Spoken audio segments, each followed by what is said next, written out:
मला वाटतं आत्ता साधारणपणे आपण वसंतजी ते दाखवलं, ही परिस्थिती खरोखर नुसतं स्क्रीनवर बघण्यासारखी नाही, तर रस्त्यावर गेलं तर अनुभवायला मिळते. आत्ता येताना देखील मला जेवढा ट्रॅफिक म्हणजे मला वाटत नाही कधी मुंबई पुणे एवढं अंतर वाटलं होतं, जेवढं आत्ता वाटलं. पण हे का होतंय? हे कशामुळे होतंय? मला वाटतं ह्याच्या खोलावर जाणं गरजेचं आहे. गेले 2-2.5 वर्ष मी जेव्हा इथे आलेलो वेगळे-वेगळे विषयाचे आंदोलनं असतील, नागरिकांशी संवाद साधायला असेल, मग ते वेताळ टेकडीचं असो, पुन्हा रिव्हरफ्रंट डेव्हलपमेंटचं असो किंवा इतर काही असो. हे सगळं होत असताना देखील गणपती असेल, नवरात्री असेल, पुन्हा एकदा मी ज्या मंडळांना भेटी देतो. आधी जसं पुणं कधीही एवढं लगेच पाण्यात बुडायचं नाही किंवा तुंबायचं नाही पाणी. तसं पाणी तुंबायला लागलेलं आहे. पूर जे आपण पाहतो, ही परिस्थिती वाढायला लागलेली आहे. एकंदर एक साधारण 7-8 वर्षापूर्वीपर्यंत जे वाटायचं, की ह्या शहराला एक पुढे संधी आहे, ग्रोथसाठी संधी आहे, ॲस्पिरेशनल शहर आहे. ते शहर कुठे ना कुठेतरी आता चोक व्हायला लागले का? आणि हे चोक जे मी सांगतोय, ते फक्त लोकसंख्या म्हणून नाही. ते तर एक नैसर्गिक वाढ असतेच, फ्लोटिंग एक पॉप्युलेशन असतं. जे बाहेर काम करतात, येतात, जातात. जसं भाऊ आता सांगत होते, की पिंपरी चिंचवड असेल किंवा पुणे असेल, कुठेतरी आता एक व्हायला लागले का? ही देखील आपण अ, एक शक्यता पाहत आहोत. पण हे होत असताना प्रशासकीय जे काम झालं पाहिजे, जे शासकीय काम झालं पाहिजे. अनेक विषय इथे वर्षानुवर्ष प्रलंबित असतात. अनेक विषय जसं आपण पुणे बघतोय, इतर शहरांमध्येही देखील. आणि परवा म्हणून ह्याच प्रेझेंटेशनमध्ये एक मी पैज लावली होती, की आपल्या देशामध्ये मला एक शहर दाखवा जे भाजप शासित आहे आणि ते चांगलं झालं की सुधारलेलं आहे. ज्या शहरांवर किंवा ज्या राज्यांवर भाजपचं राज्य येत गेलं, त्यांचं सरकार बनत गेली. ते राज्य असेल किंवा ते शहर असेल, हे उलट्या दिशेने प्रवास करायला लागलं. मग साधारणपणे जे काही वचननामा की त्यांचा जाहीरनामा असतो, ते त्या जाहीरनाम्यात दाखवतात. आणि जमिनीवर काय असतं, हे जे अंतर असतं हे फार मोठं असतं. म्हणजे त्याला कुठची मिसिंग लिंक पण नाही जोडू शकत, असं एवढं भयानक अंतर असतं. आणि हेच कारण आहे, की प्रत्येक निवडणुकीच्या आधी किंवा निवडणुकीला सामोरे जात असताना, भाजप कधी स्वतः केलेली कामं दाखवू शकतच नाही, कारण कामं तशी केलेली नसतात. एकतर दुसऱ्यांनी कामं केली असतात, त्याची नावं बदलतात किंवा फिता कापतात. किंवा सगळ्यात सोपं त्यांचं इक्वेशन हे असतं, जातीय दंगल किंवा जातीय तेढ निर्माण करा, धार्मिक तेढ निर्माण करा, समाजामध्ये वाद निर्माण करा, भाषेमध्ये अंतर निर्माण करा.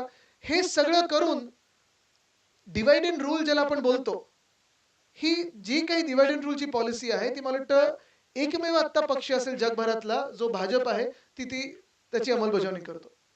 असो, हे जरी असलं, तरी मला वाटतं आत्ता ही संधी आपल्याला हे शहर सुधारण्याची. आपण सगळेच पक्ष म्हणून जर एकत्र आलो, नागरिक म्हणून जर एकत्र आलो, तर जी काही दडपशाही आपल्याला चालू आहे, म्हणजे मला आठवतं ना, आमचं सरकार असताना देखील जिथे-जिथे लोकांची काही एक भूमिका असायची, की त्यांच्या भावना असायच्या, त्याचा आदर करून आम्ही तसं काम करायचो. जेव्हा मी मंत्री होतो, तेव्हा मला आठवतं अ, हे रिव्हरफ्रंट डिस्ट्रक्शन ज्याला रिव्हरफ्रंट डेव्हलपमेंट असं नाव ह्या महानगरपालिकेने दिलेलं आहे. त्याच्याबद्दल माझ्याकडे नागरिकांनी काही अपील केले होते. ते आम्ही लगेच प्रेझेंटेशन त्याचं जगजाहीर केलं आणि जे काही सत्य बाजू असेल ती लोकांसमोर आणण्याचं काम केलं. बरं हे होत असताना जसं मी नदीचं सतत सांगत असतो, कदाचित हे जगातलं एकमेव उदाहरण असेल आपल्या मुळ्या मोठ्याचं, की नदीचं पात्र हे खोलं करण्याच्या ऐवजी अजून कमी करत चाललेत आणि जेवढं आपण रुंदीकरण करायला पाहिजे त्यापेक्षा अरुंद करून नदी ही छोटी करत चाललेत. उद्या त्या नदीला कव्हर पण करतील, त्याच्यावरनं रस्ता पण टाकतील. पण ह्याच रिव्हरफ्रंट डेव्हलपमेंटच्या कार्यक्रमामुळे जवळपास 11 मंदिर आणि 4 महत्त्वाचे रस्ते हे पाण्याखाली जाणार आहेत.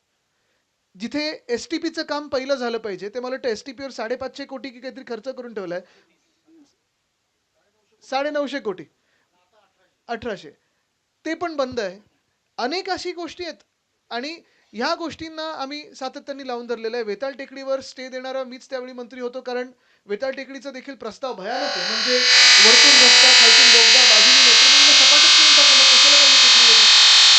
आणि नावासाठी काहीतरी ठेवायचं, थातूर-मातूर काहीतरी काम करून ठेवायचं आणि मग हे सगळं दाखवून जो विनाश आहे तो विकास म्हणून दाखवायचा. नक्की गेम प्लॅन काय आहे? हाच विचार करण्याची आता वेळ आलेली आहे. म्हणून मला वाटतं आता आपल्या इकडच्या शहराच्या सगळ्याच नेत्यांनी आपण जसं मोरे साहेब सांगत होतात, की एक एक्झिबिशन तर भरवलंच पाहिजे, लोकांच्या समोर आणलंच पाहिजे, की काय त्यांनी सांगितलं होतं आणि काय करून ठेवलं. नाशिकमध्ये अशीच परिस्थिती आहे. नाशिक दत्तक घेतो म्हणून मुख्यमंत्री महोदय त्यावेळी सांगत होते. आता आपण तपोवनचं पाहताय. लोकांवर जी दडपशाही होते, तिथे दादागिरी होते, ही सरकारकडूनच होते. असंच इथे मला वाटतं प्रेझेंटेशन झालं पाहिजे आणि जसं हे काम जे मी प्रेझेंटेशन दिलं होतं मुंबईचं, की आम्ही करून दाखवलं आणि हे करून दाखवलं कधी जेव्हा आमच्या हातात राज्य सरकार नव्हतं, मुख्यमंत्री आमचे नव्हते, तेव्हा एवढी कामं करून दाखवलेली आहेत. पुण्यात तर त्यांचंच सरकार म्हणजे महानगरपालिका बहुमताची त्यांची होती. डोक्यावर मुख्यमंत्री त्यांचे होते. केंद्रात प्रधानमंत्री त्यांचे आहेत. तरी देखील अजून विमानतळ पुण्याचं होत नाही. अनेक वर्ष मी ऐकतोय. ते नवीन टर्मिनल जे होतं मला आठवतं 3 महिने त्याच्यानंतर मी आंदोलन पुकारलं होतं. आपण सगळे शहर म्हणून आंदोलन पुकारलं होतं, की तुमचं तयार आहे बनून आणि तरी तुम्हाला उद्घाटनाचा मुहूर्त मिळत नाहीये. हा सगळा जो गोंधळ त्यांनी निर्माण करून ठेवलेला आहे, जसं आपण सांगू शकतो, "होय, हे आम्ही करून दाखवलेलं आहे." हे वचननाम्यातली आमची वचनं होती आणि ही आम्ही पूर्ण केलेली वचनं आहेत. तसं भाजप काय करून दाखवतं आणि काय करू शकतं किंवा काय केलेलं आहे. मला वाटतं काय केलं आहे ह्याच्यावर जास्ती आपण फोकस केला पाहिजे आणि त्याच निमित्ताने मला वाटतं आपण काय करणार आहोत हे लोकांसमोर नेणं गरजेचं आहे. धन्यवाद. प्रेसचं काही प्रश्न असतील तर?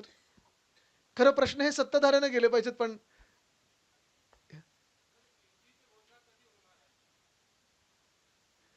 मला वाटतं हा विषय फार वेगळा आहे. हा विषय फार महत्त्वाचा आहे. जो राजकीय विषय आहे, युती असेल किंवा जी काही आघाडी बनेल किंवा कोण-कोण येणार त्याच्यात, त्याच्यात आमचे जे शहराचे इकडचे स्थानिक नेते आहेत ते योग्य वेळी घोषणा करतील. सर एकच मला आपण कुठच्या माध्यमातून तेवढं सांगा आणि मग तसं सांगा. हां. बसून विचारलं तरी चालेल.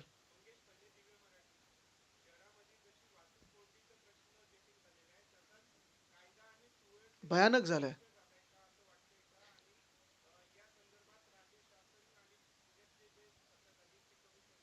निश्चितपणे कमी पडलेले आहेत. कायदा सुव्यवस्थेचा प्रश्न आम्ही आपल्याच माध्यमातून जो आहे तो सातत्याने बघत असतो. कुठे कुठची गँग, कुठे कुठची टोळी, कुठे काय दुसरं होत असतं. म्हणजे एवढं भयानक होत चाललेलं आहे आणि त्याला जोडून आता ड्रग्सचा नवीन विषय तर आलेलाच आहे.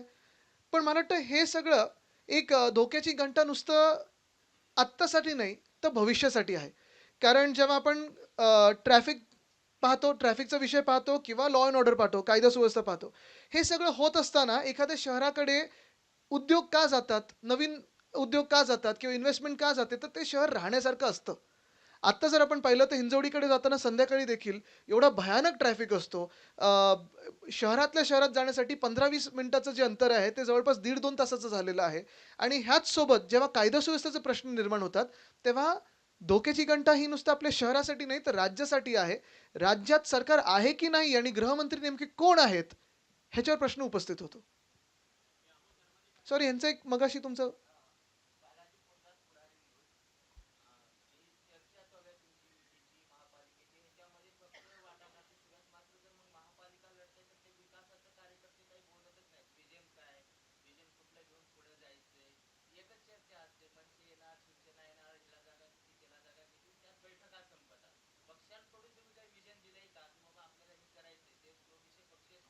बघा सोपी गोष्ट आहे. एक जर आम्हाला शहराबद्दल पडलंच नसतं, नुसतं सीट्सबद्दल पडलं असतं, की सरकार कोण बनवणार, खुर्चीवर कोण बसवणार एवढंच असतं, तर आम्ही भाजपसोबत गेलो असतो. आम्हाला शहराबद्दल ऐका ना, माझं ऐका ना. कुठच्या स्तरावर आपण विचारताय? नाही मग कुठच्या स्तरावर विचारताय? केंद्रातून, राज्यातून, महापालिकेतून, नगरपंचायतीतून? नाही. एक आहे जगातल्या सर्वात मोठ्या पक्षाला आत्ता सीईओ सापडले आहेत, अध्यक्ष अजून सापडायचे आहेत. आणि अजूनही इन्कमिंग त्यांचं इकडे-तिकडून म्हणजे सर्वात मोठा पक्ष असताना सर्वात जास्ती मोठे भ्रष्टाचारी घेतात त्यांच्यासोबत. पण आमचं एक धोरण आहे, आमचं एक व्हिजन आहे आणि काही-काही गोष्टी ह्या नॉन निगोशिएबल आहेत. म्हणजे जसं पर्यावरणाचा ऱ्हास हा जो पुण्यात होत आहे, तो त्याच्यावर आम्ही कुठेही पुढे-मागे बघणारच नाही, ते होऊ देणारच नाही. कायदा सुव्यवस्था परिस्थिती असेल, ट्रॅफिकची कोंडी असेल, दर्जेदार रस्ते असतील, फुटपाथ असतील, मोकळी मैदान असतील, ही बिल्डर आणि कॉन्ट्रॅक्टरच्या घशात जाऊ न देण्याचं आमचं जे धोरण आहे, त्याच्यात सोबत कोण येतंय आणि अर्थात मग जेव्हा राजकीय पक्ष एकत्र बसतात, ते जिंकण्याचं गणित कसं बसेल, हे पण आहे. पण जसं मी सांगितलं, की फक्त सीटची वाटाघाटीच असतं, तर आम्ही त्यांच्यासोबतही जाऊ शकलो असतो. त्यांचा मगाशी होता तिथून तिथे येतो परत.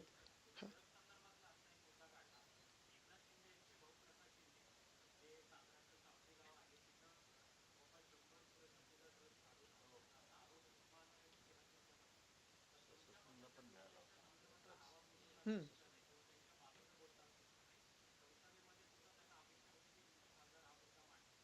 त्यांच्यापेक्षा ते आम्हाला सांगतात, ते आपल्यापेक्षा जास्ती आम्हाला सांगतात. पण एक महत्त्वाचं आहे, खासदारांनी पत्र जे दिले ते गृहमंत्र्यांनी दिलंय.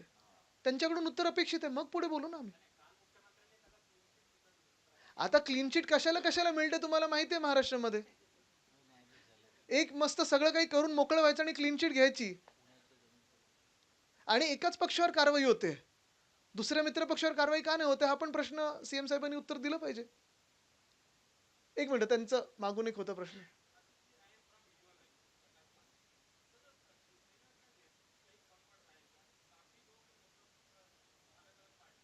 नहीं, हम प्रिंसिपल चलते हैं, हमारी नैतिकता ये सबसे महत्वपूर्ण है हमें।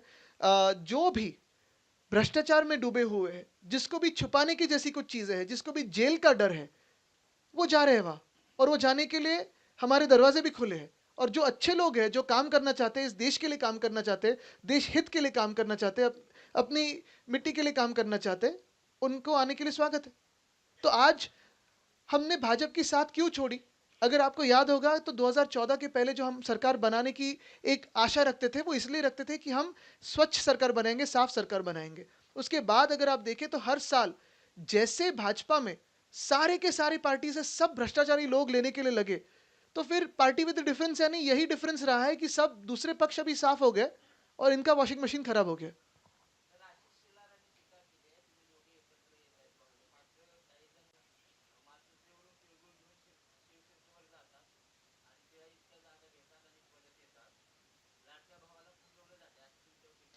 मी बघा, मी त्यांच्यावर आधी पण कधीही बोललेलो नाहीये. त्यांना जी वागणूक भाजपमध्ये मिळते, मी संवेदनशील आहे. मला त्यांच्याबद्दल फार वाईट वाटतं. त्यांना काउन्सिलिंगची गरज आहे आणि म्हणून मी त्यांच्यावर कधीही बोलत नाही. त्यांना आशा आधी पण खूप होत्या. मी कधीही बोलणार नाही त्यांना. आपण पुण्याबद्दल बोलूया ना पण आता. जी.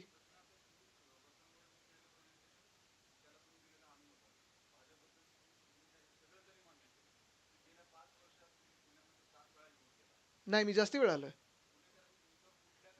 7 वेळा नाही हो. मी वर्षात 7 वेळा आलेलो असेल. जास्ती वेळा आलोय. मी कसं मोजणार? तुम्ही आत्ता मोजलं ना 7 वेळा. चला.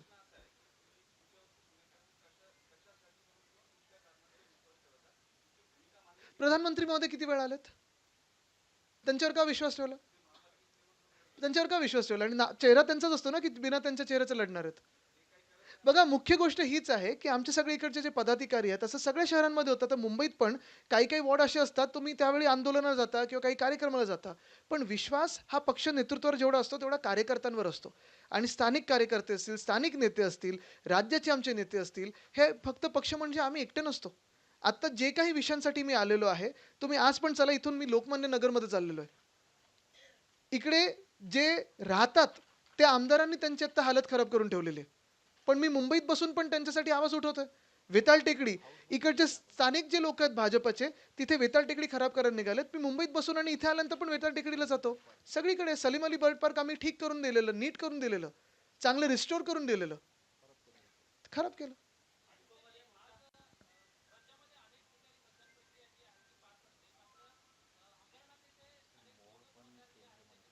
हो. इंडिगोच्या वेळी काय बोलले?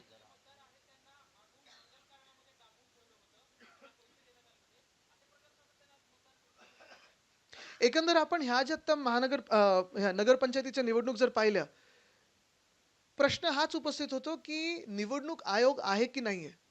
कारण आपल्याला आठवत असेल जेव्हा ही सगळी ड्राफ्ट रोल महानगरपालिकेच्या पण मुंबई, पुणे, ठाणे सगळीकडचं आम्ही जेव्हा त्याचं एक वाचन सुरू केलं, यादी वाचन सुरू केलं, जेवढे बोगस मतदार, जसं मुंबईमध्ये विधानसभेच्या वेळी जवळपास 31% बोगस मतदार आम्हाला सापडलेत. आत्ता जेव्हा त्याचा अभ्यास करतोय, आत्ता पण आम्हाला जवळपास 14 लाख सापडलेत. पुण्यामध्ये पण तसेच आहेत. सगळीकडे आपण पाहतोय म्हणजे एका बाजूला सत्ताधारी पक्षांचे बोगस मतदार, दुसऱ्या बाजूला पैशांचा पाऊस, जे फेकनाथ मिंदे हेलिकॉप्टरमधून उतरून 2 बॅगा घेऊन उतरले. ते अर्ध्या तासाच्या प्रचारासाठी एवढ्या 2 मोठ्या बॅगा घेऊन आले का? तंबू ठोकायचा होता का त्यांना तिथे? तर हा सगळा जो काही प्रकार आपण बघतोय, ह्यानी महाराष्ट्राचं राजकारण एवढं प्रदूषित आणि दूषित केलेलं आहे, एवढं घाणेरडं केलेलं आहे, मला वाटत नाही एवढं खाली आपण कधी इतिहासात गेलो असू. आणि कुठे ना कुठेतरी जनतेकडून ह्याला उत्तर येणार आहे का, हे येणाऱ्या महानगरपालिकेत आपल्याला कळणार आहे. थांबा, त्यांचा हात पहिला मी बघितला वरती.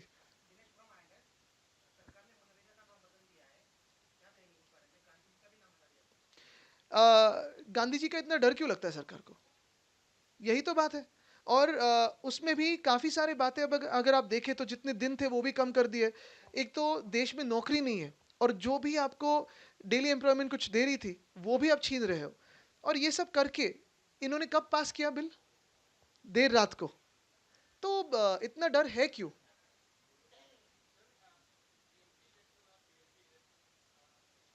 29 महानगर पालिका आने वाली है।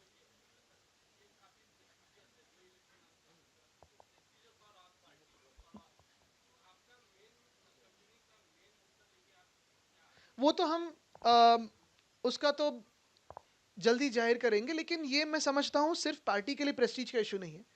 एक राज्य में चेक एंड बैलेंस भी होना जरूरी होता है। एक ही पार्टी के हाथ में अगर सरकार जाए तो दिल्ली जैसे हाल होते हैं। वहाँ केंद्र सरकार भी भाजपा की है, नगर निगम भी भाजपा का है, और पिछले साल जो राज्य की सरकार थी वो भी भाजपा की है। और जब भाजपा की सरकार बनती है तो वो कहते हैं ना, दलदल में ही कमल खिलता है, कीचड़ में ही कमल खिलता है। वो कीचड़ कैसे होता है वो आपने देखा है। आज अगर आप दिल्ली जाए तो उसी परिसर में आजू बाजू के सारे राज्यों में भाजपा है। जो पहले कहते थे कि नहीं वो स्टबल बर्मिंग उस राज्य में होते हैं, वो किसान यहाँ से धुआं ये करते हैं, अभी तो सारे राज्य आप ही के हाथों में। तो आज भी एक ही और खराब क्यों है? आज भी वो प्रगति मैदान का टनल, उसको कोई हल नहीं है। काफी सारी ऐसी चीजें हैं जो जिसका जवाब भाजपा देना नहीं चाहती, क्योंकि सारे के सारे स्तर सरकार के उन्हीं के हाथों में है। और मैं ये मानता हूं कि महाराष्ट्र जैसे राज्य में चेक एंड बैलेंस होना जरूरी है। दूसरी बात, ये सिर्फ पार्टी के प्रेस्टीज का विषय नहीं है, बल्कि लोगों की जानों का विषय है, लोगों के जीवन के स्तर का विषय है। और अगर महानगर पालिका में या नगर निगम जो हम हिंदी में कहते हैं, वहां के महापौर अगर दूसरे पार्टी के हो तो कुछ ना कुछ आगे बात बढ़ सकती है। आदित्य बोललं तरी चालेल. अरे पण मी पण त्याच वयाचा आहे तुमच्याच. तुम्ही एकदम मला सिनियर करू नका.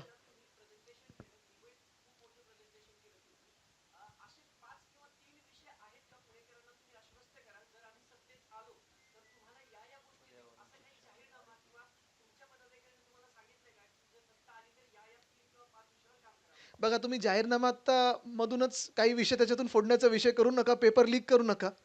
पण निश्चितपणे मी तुम्हाला एक दोन गोष्टी सांगतो. अ, ह्या शहरावर एक वेगळं प्रेम आहे. एकतर म्हणजे हे मी आत्ता नुसतं निवडणूक म्हणून नाही, तर आधी पण सांगितलेलं आहे.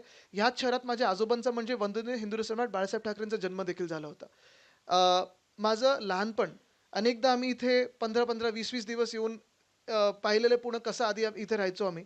आणि पुणं बदलत चाललेलं आहे. बदलताना प्रगती होणं ही चांगलीच गोष्ट आहे. पण आता ट्रॅफिकची कोंडी हा महत्त्वाचा विषय आहे. कायदा सुव्यवस्था महानगरपालिकेच्या ह्याच्यात अखत्यारीत येत नाही म्हणून मी त्याच्यावर उगीच बोलणार नाही, पण अर्थात बोलण्यासारखा विषय आहेच. पर्यावरण एक विषय आहे. पण हे सगळे विषय घेऊन जो आमचा वचननामा येईल तो एकाच वेळी आम्ही जाहीर करू. आत्ता कुठेही त्याच्यावर मला पेपर लीक त्याचा करायचा नाही, तर पक्षात कारवाई होईल माझ्यावर. बरोबर ना? शहर प्रमुख दोघेही माझ्यावर कारवाईचे हे सुचवतील उद्धव साहेबांना.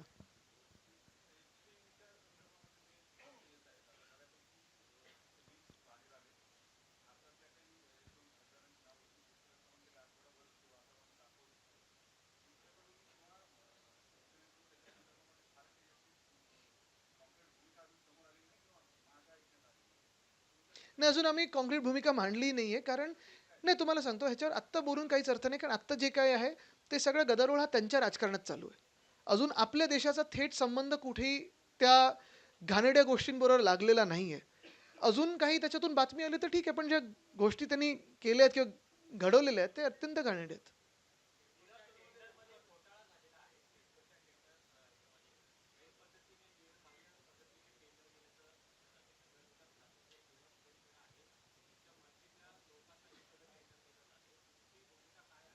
आता आपण पाहिलं असेल, सिडको असेल, म्हाडा असेल, जे काही चाललंय सगळीकडे, म्हणजे सगळ्याच शहरांमध्ये मी पहिलंच सांगितलं ना, की गेल्या 2-2.5 वर्षाचा प्रवास पहा आपण. आणि ज्या शहरांमध्ये प्रगती व्हायला पाहिजे होती, की साध्या सोप्या गोष्टी व्हायला पाहिजे होत्या. जसं मुंबईमध्ये रोड स्कॅम असेल, अटल सेतू आत्ता मी येताना पाहिलं, उद्घाटन ह्या लोकांनी केलं, वरचं टॉप लेयर ठेवताना बरोबर ह्यांचं सरकार आलं होतं आणि त्याच्यातच घोटाळा झालेला आहे.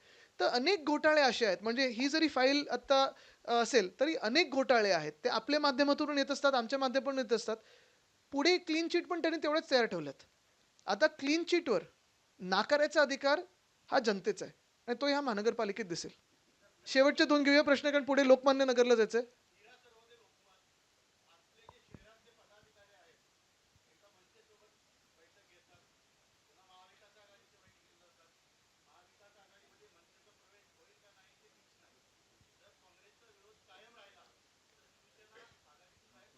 बघा, प्रत्येक स्तरावर वेगळ्या वेगळ्या युत्या आणि महाआघाड्या जाहीर होणार आहेत वेगळ्या वेगळ्या शहरांमध्ये.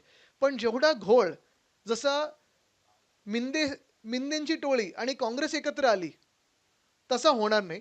आणि तुम्हाला आश्वासित करतो एवढीच गोष्ट, की जी काही आम्ही आघाडी करू ती ह्या शहराची हिताची असेल आणि एक विजन घेऊन पुढे जाणार असेल. मुझे लगता है मैंने ये बात परसों ट्विटर पे भी कही है, सोशल मीडिया पे भी कही है।